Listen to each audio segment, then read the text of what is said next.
Hi, welcome to Farmers Market Dominance.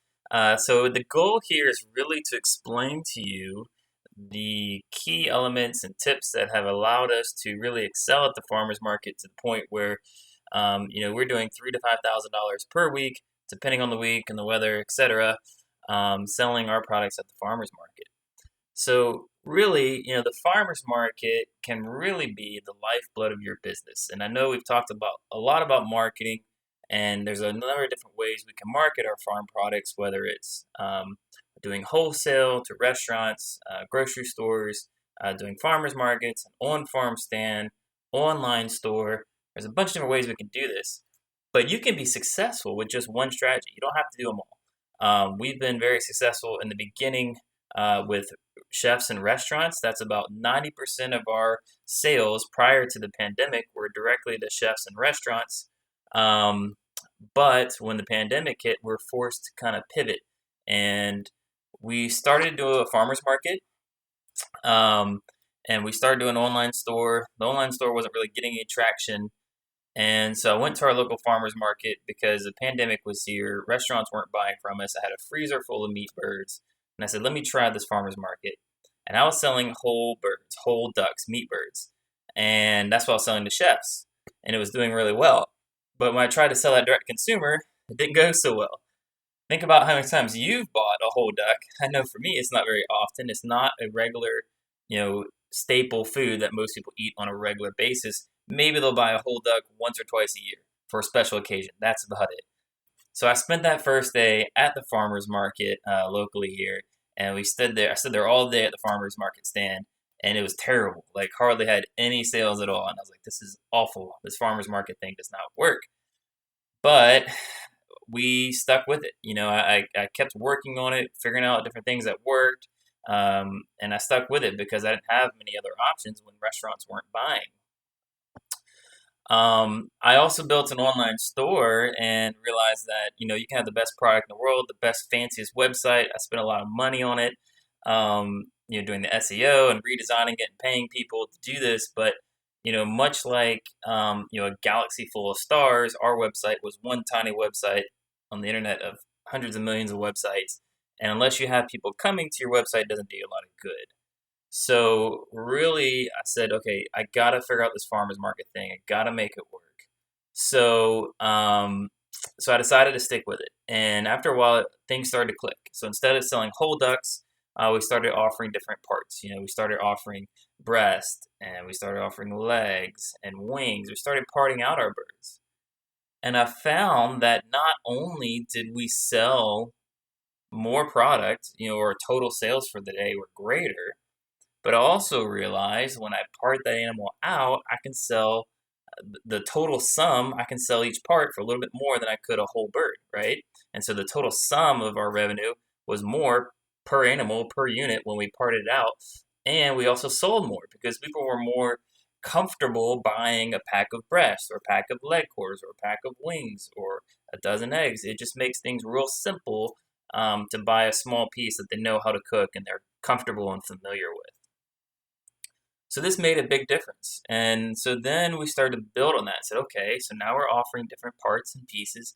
How can we build on this? And then we started doing more these value added products. So we started doing sausages and different cuts of meat and more prepared products and started utilizing the whole bird and making dog treats and these other things that really added up in terms of our retail sales. And um, also increased the number of offerings we're able to offer to people. We had more to offer to people. We were able to increase our offerings. We were able to increase our total sales. And now, instead of doing all wholesale, we do most of our sales to the farmers market. We also do a significant number of sales through the online store. We do very little wholesale anymore. And the farmers markets have been fantastic. We do 5 farmers markets every Saturday, different locations, all within a 2 hour drive. I have folks that help me out with those farmers markets. So if you're thinking, hey, Jeff, that's great that you do farmers markets, but I don't want to commit my Saturdays. I understand where you're coming from. I have, a young family. I have a boy who plays soccer on Saturdays, and I want to be there for his soccer games. So, um, I have folks that we have set up a good arrangement to where they can do the farmers market for me. They get paid a percentage of sales, so they're motivated.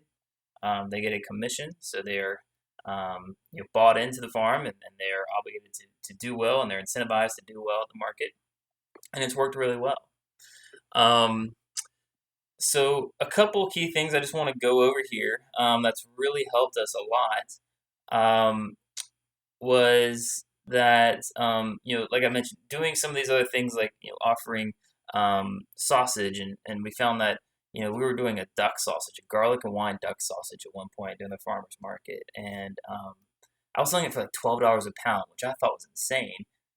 But because it took our costs were so high, it took so much cost for the processor to debone the bird and then make sausage and flavor it and package it, and you only get a pound or two off per bird, to make sausage from. We had to charge a lot of money for it, but they were selling like hotcakes. So we increased the price of our duck sausage to $14 and $15 and $16 and $18, and we're in sales never slowed down. It was unreal, and it was kind of counterintuitive to everything I thought about pricing and demand, and I realized that really if somebody likes your product, it's a great quality product, it's unique, people will pay for it. So the people that are paying $18 a pound for sausage are not the same people that are concerned about price. There is cheaper alternative foods at the grocery store, and you may be concerned about the price of your products and if people can afford this, but there is a place for people to get inexpensive food. But if you're a small farmer, i.e., less than $500,000 in sales per year, that is not your wheelhouse. You're not marketing to those types of people. You need to market your product for a price that makes sense for you and a price that makes sense for the customer. And you need to make this business work because your costs are far higher than the commercial agricultural system, and you shouldn't charge the same price. So,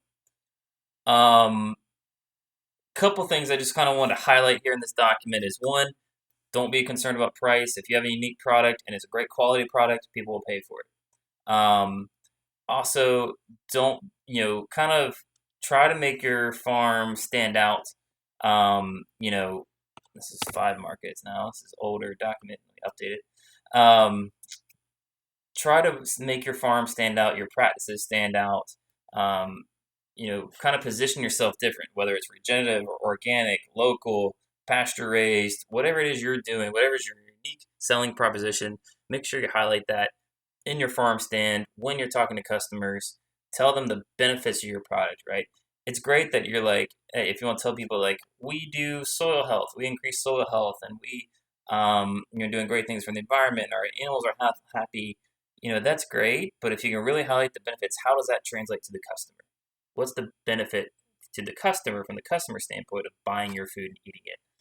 And so those benefits may be something like it's less saturated fat, it's higher in vitamins A, D, E, it has a more omega-3s, there's no chemicals in it, there's no antibiotics, certified organic, where your food comes from, these types of things, we're local, these are kind of the benefits to your customer. So it's important to just want to touch on these things, highlight the benefits of your farm, of your product to your customers, and then here's a couple of tips that I mentioned that helps you kind of stand out. So the first is your presentation. You want your booth to look professional, right? You want people to take you seriously. Make sure everything is orderly. Now, I do not have the prettiest looking stand. You can tell, here's a picture of it. It's very basic. However, I wanted to highlight this because it's one of our earlier stands, that it doesn't matter how fancy a setup you have. You want it to have your sign, you want to have a menu with all of your products listed and a price so they know what it is. Have some pictures of your farm, have the name of your farm, have a nice tablecloth, etc., maybe some information, and then your product. If you can display your product, like your eggs on the countertop, fantastic. We also have a couple displays of just some information about why we do pasture-raised meat birds and the benefits of it.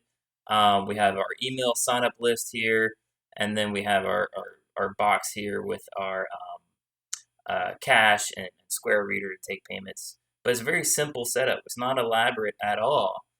And the advantages of a very simple setup like this is I can easily transfer the setup to somebody else, right? They can easily have other people doing markets for me in different locations. It's very simple for them to set it up, and break it down at the end of the day. It's not a huge operation, not dozens of tables and tents and tons of product. One cooler with product in it. It's very easy, very simple, very easy to set it up and break it down. And so we can do 5 different markets at 5 different locations every Saturday. Have other people do these markets for me, and it works really well. So you want to make sure your booth, your presentation is good. People take you seriously. Everything's clean, orderly, neat. Um, again, this is very, very basic. People have way better looking farmers market stands for me, so don't take a present. I'm not one to be talking about presentation because this is very simple, not an amazing presentation. But if your product is good and you can highlight the benefits, and you can engage with people, that's I feel my belief is that's more important necessarily than how beautiful your stand is. Um, Also, with your product, make sure it's not damaged. Make sure it's not uh, expiring or frostbitten or dirty, because people are going to judge you when somebody buys your product and they take it home. The only way they can judge you, they don't know what you do on your farm. They don't know how good your product is, but they see a dirty package, they're going to judge you on that. And be like, man, this farm is kind of, they got a bunch of dirty packages, and God knows what else they're doing on the farm. I don't even know if I want to eat this. They're going to judge you on that. I'm probably not going to buy from you again. So make sure your product looks good, your stand looks good. Um, it doesn't take a lot of equipment. Like I said, you can take very minimal equipment to get started, but it's great to invest in quality. Some of these tent stands especially can be some are lower quality than others. Let's put it that way. We've broken a lot of these tents, these pop-up tents. So invest in a quality one. It'll last you a lot longer, and it's better to buy one quality stand that's going to last you twice as long than 2 junky stands that are going to break. So this is a simple early picture of one of our early setups. We have a 10 by 10 canopy. We usually use white or black because they, just good, clean colors. There is a link here. If you want to click this link, there's an Amazon link to a canopy that I use here. Just easy way for you to purchase it. We use waterproof outdoor signs. So you can use banners. So we have a banner here, a banner there. These are waterproof. We also have other banners that have pictures on them, because when we're selling meat that's in a cooler, they can't see our products. So if you have a banner that has pictures of your products, that really makes it kind of come to life. You can make different designs using Canva or Staples. You can design your own. You can design your own banner, your own signs, and have Staples, and Staples can print them. These waterproof signs that we have, but we made the actual design on Canva. If you go to canva.com, you can make all kinds of designs, upload your own pictures, designs, photos, put your own lettering on it. You can make the design and then upload that design to staples.com and print online through staples.com. And then they'll deliver them to you in a couple weeks, and they're not very expensive. We use a chalkboard sign, as I mentioned. Again, here's an Amazon link to a nice chalkboard sign if you want to check that out. We use chalk, or we use chalk markers. Chalk markers are nice because they're really bright and clean. You can write with them. You can also erase them. So if you run out of a product or the price changes, you can update those chalkboard signs pretty frequently. And no one has to ask you the price. It's like a menu, just like when you go to a restaurant. You have a list of all the items you have and the pricing next to it. Makes it real easy. People can decide right then and there whether they want to buy your products. We also, some people use printed or signs with the pricing already listed, and that's fine. But the one thing to think about is if you're investing in something like a banner and you're going to list products and pricing, what happens if you run out of that product, right? What happens if next year you decide to change your pricing? Now you got to buy a whole nother banner, and you got to throw the old one away. So again, that's the reason we like these chalkboard signs. If we run out of product, we change products, we add new products, the pricing changes, we can just erase it and rewrite it. It makes it real simple. We use either a 6-foot, I think it's a 6-foot here, or an 8-foot folding table. Here's a link to an 8-foot here. Plastic table, folds in half, so it's only 4 foot long. Has a little handle on it, carry it like a briefcase. It's really nice. Here's an Amazon link. Check it out. It's easy to put in your car. In fact, this simple setup, I have people that do the farmer's market for me, and they're able to fit the sign, the tent, the banners, all the stuff you see here, the table, a whole big, large 40-quart cooler full of product into a four-door sedan and take it to and from the market. So that's the nice thing about being simple and small. We have a nice tablecloth. Usually it's great to get a tablecloth that comes all the way down to the bottom, to the ground.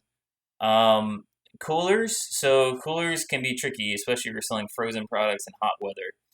Um, there's a couple different options when it comes to keeping your products cold. Um, if you have a lot of products, you can bring a big chest freezer on a trailer, and you can plug that into a generator. And so then you can just back your trailer up and unhook it, and you have your generator and your cooler right on the trailer. You don't have to unload anything. And then when you get home, you unhook your trailer and plug it into the wall, and it keeps your chest freezer cold. And that's one way to do it. It's a great, simple way to do it. But again, you need a trailer, you need a chest freezer, you need a generator. The generator is loud. Um, One thing I like to do is I use this little mobile freezer. So this is a portable fridge slash freezer. You can adjust the temperature on it, and it's pretty cool because this you can plug in when you get home. If you don't want to unload your freezer, you just plug it in the wall and it keeps everything cold until next week. But it can also be run off of a portable battery station. And so this is a 12-volt portable battery station from Jackery. This is kind of cool. We actually use these. And so we can plug our portable freezer cooler into this. And the cooler's not very big. It's like the size of a standard 40-quart cooler. We plug it into the Jackery power supply. This is basically a battery that can plug into. It can operate this fridge freezer for 4 to 6 hours, keeping our product cold for the entire market. The nice thing about this system, using this freezer and this portable power station, is they're both very light, very small. There's no noise from a generator. It's silent. You don't need any special, like fire extinguishers or something. And then when I get home, you can plug the cooler right into the wall. You can plug the Jackery station right into the wall to recharge both of them. And it makes it super easy. You don't have to unload, pack, and unpack coolers. You just keep everything in that cooler and just refill it when you get to the market, and then when you get home again after the market. So payments, we do cash, checks, Venmo, PayPal, and we take credit cards. We have a little box that we keep all of our, cash and large bills in. We keep change for fives and ones, so about $50 in change in fives and ones, so we can make change for people at the market. We use a Square reader. There's a lot of places or a lot of different ways you can take payments at the market. I love Square. Here's a link to Square. I don't have any affiliation or anything with them, but check it out, squareup.com. They have a couple different solutions. They have like big, POS, point of sale stations. They have small things. We just use the little, there's like it connects to your phone via Bluetooth, and you can tap credit cards, you can swipe credit cards. It's really nice. You plug it in, it's good for like 12 hours when you plug it in for a couple hours, and it's fantastic. They also have a little iPhone adapter you can plug into the bottom of your iPhone. It doesn't have to be charged, and that's a great thing to use as a backup. You can swipe card using it, or you can do manual credit card entry. And Square has an app that you sign up for on your phone. You can list all your products. You have your whole library of products there. So when someone buys something, let's say they buy a sausage and a thing of pork, you just click sausage, pork. It tells you the total. You swipe their card, and you're done. It can also keep inventory for you. It can also integrate with an online store if you want it to. So there's a lot of things Square can do, and we love Square. You can also track employees' hours and stuff like that. Keep tracking of time, payroll, taxes. And you can even collect customers' email addresses. I mean, there's so much you can do with it. Squares just keep updating their software, and they're fantastic. So I love Square. Your farm information. So you want to easily express what you do on your farm.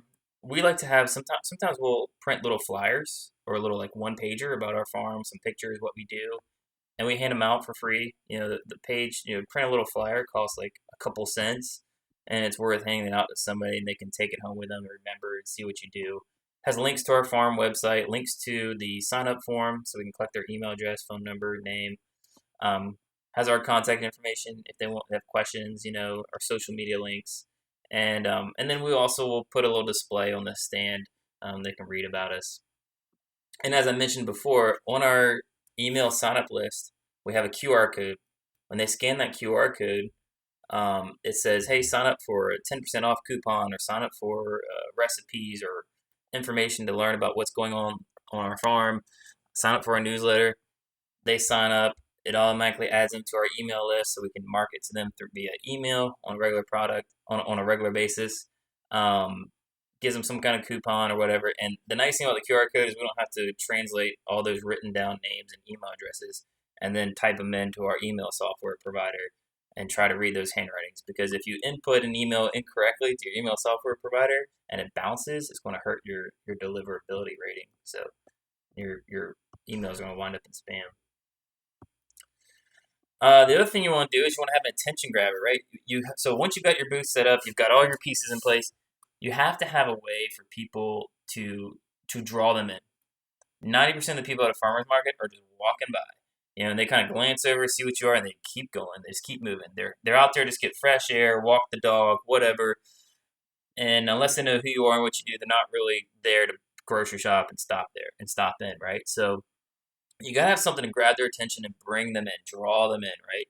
And so this is great to think outside the box. Think, if you're a creative thinking person, trying crazy ideas to draw people in is really cool.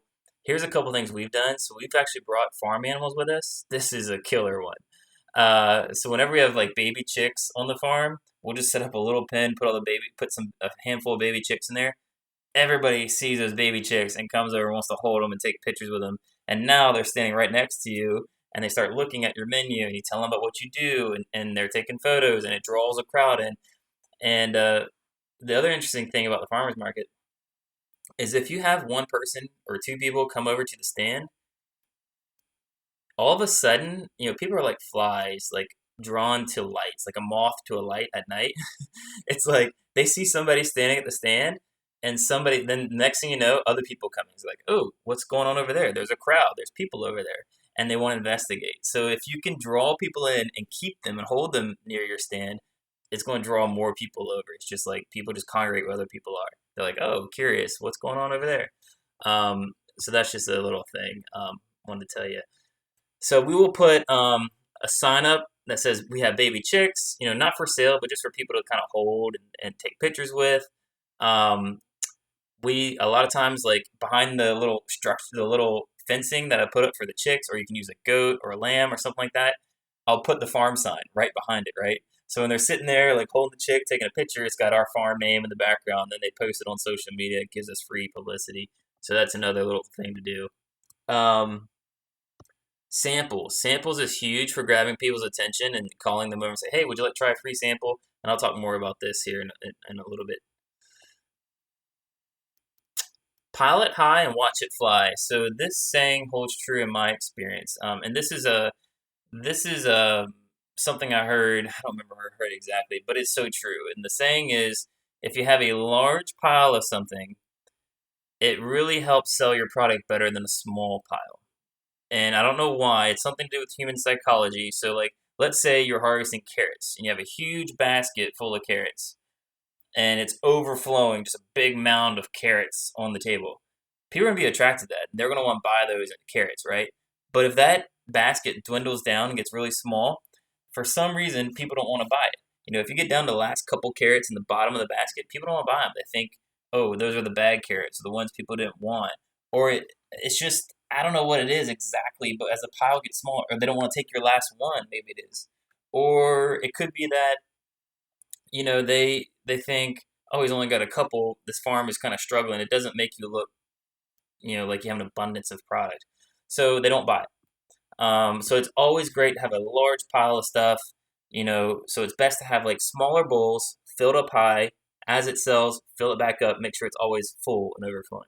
So pile it high and watch it fly. Samples. So this is what I mentioned. This has been single-handedly probably the biggest thing we could do on our farm. My biggest tip for you to help sell your products. Consider offering samples. And I can tell you that offering samples has meant the difference between us going from like $250 in sales to $1,000 in sales at a single market just by offering samples. Like a 400% increase in sales.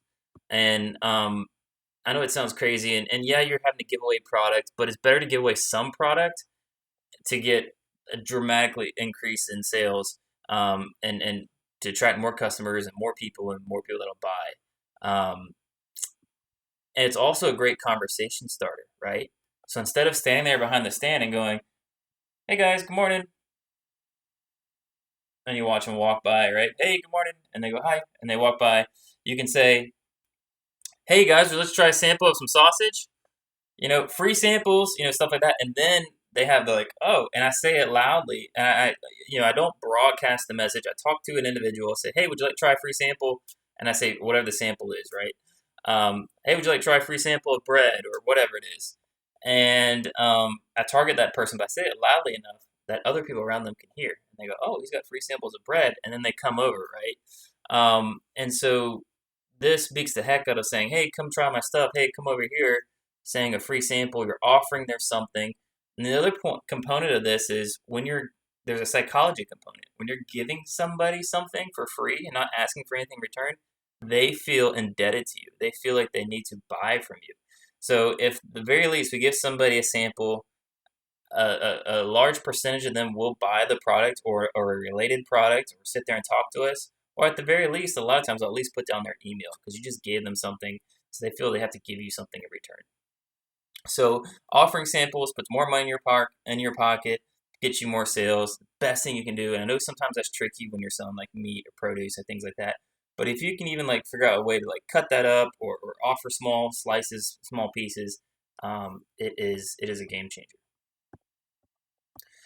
The second biggest thing you can do is adding value to your products, and this has made a huge difference. And so, what I mean is, instead of selling just oranges, sell orange juice, right? You can charge a lot more for orange juice than you can for a raw orange.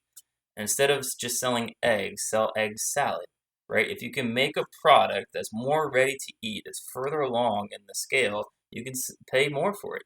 And when you're selling, think about farmers that sell to like a grocery store or a restaurant. That's all they're doing. They're taking your hard-earned product, they're adding value to it and making 10 times the amount of profit that the farmer is. I don't think that's right.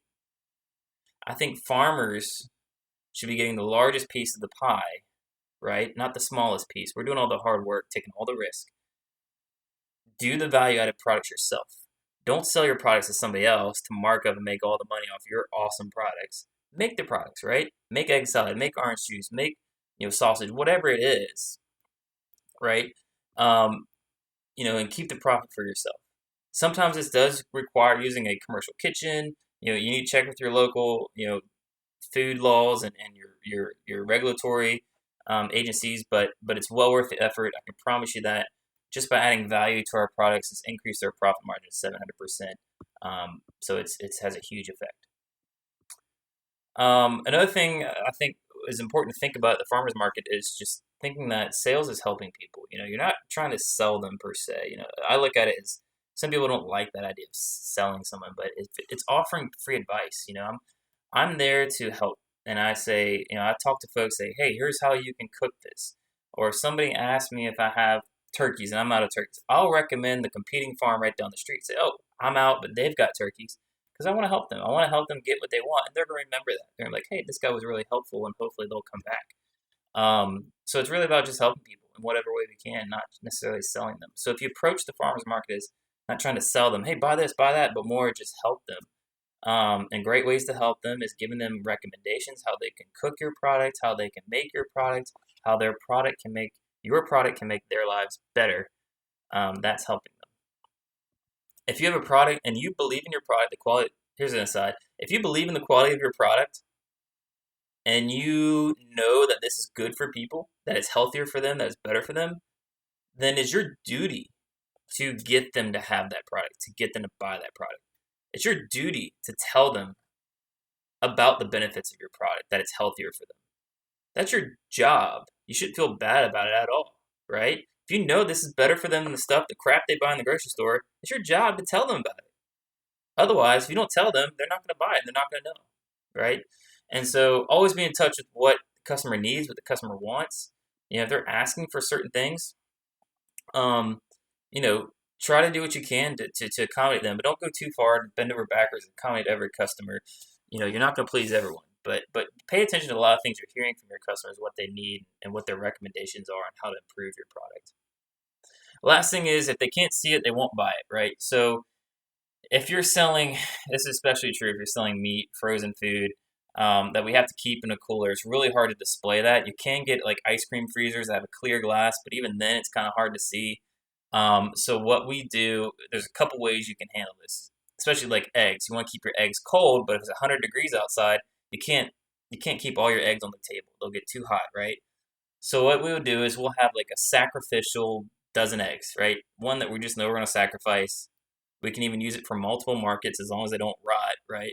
And we just set them on the counter and we open the carton so they can see our beautiful eggs, right? That's just a sacrificial dozen eggs. We keep the same one on the countertop, for as long as we can, and then when they start going bad, we replace it. And so we just have that so they can see that we have eggs, and we keep the rest of them in the cooler. Another way you can display is by having great signs, great pictures. You can do this, on a poster. Some people have tablets or computers that display, a scrolling display, or like there's little picture, electronic picture frames that display pictures of your farm, your products. It's a great way to kind of show what you have. And if you can display pictures of your product that's unwrapped and uncooked, sitting there on a plate, that's a great way to display it and show them what you got. So here's just some of the key things that really helped us really do well in the farmers market. And as I said, we do 5 farmers markets every Saturday at different locations, and within a 2-hour drive. And we gross $3,000 to $5,000 per week, just depending on the market and the week. And they've been fantastic. So I hope this helps you. Lastly, here are the links to the 10 by 10 tent canopy that I mentioned on Amazon, chalkboard sign, folding table, the mobile freezer unit, and the 12 volt power station. Here's the quick links if you want to purchase them. I do get like a tiny 1% or something if you purchase from these links. So doesn't matter if you do or not, but if you're planning on purchasing them anyway, go ahead and purchase from these links. If you want the guide that goes along with this video, the document that I was showing in the video, go ahead and click the link down below this video in the description here, and you'll get immediate access to that document.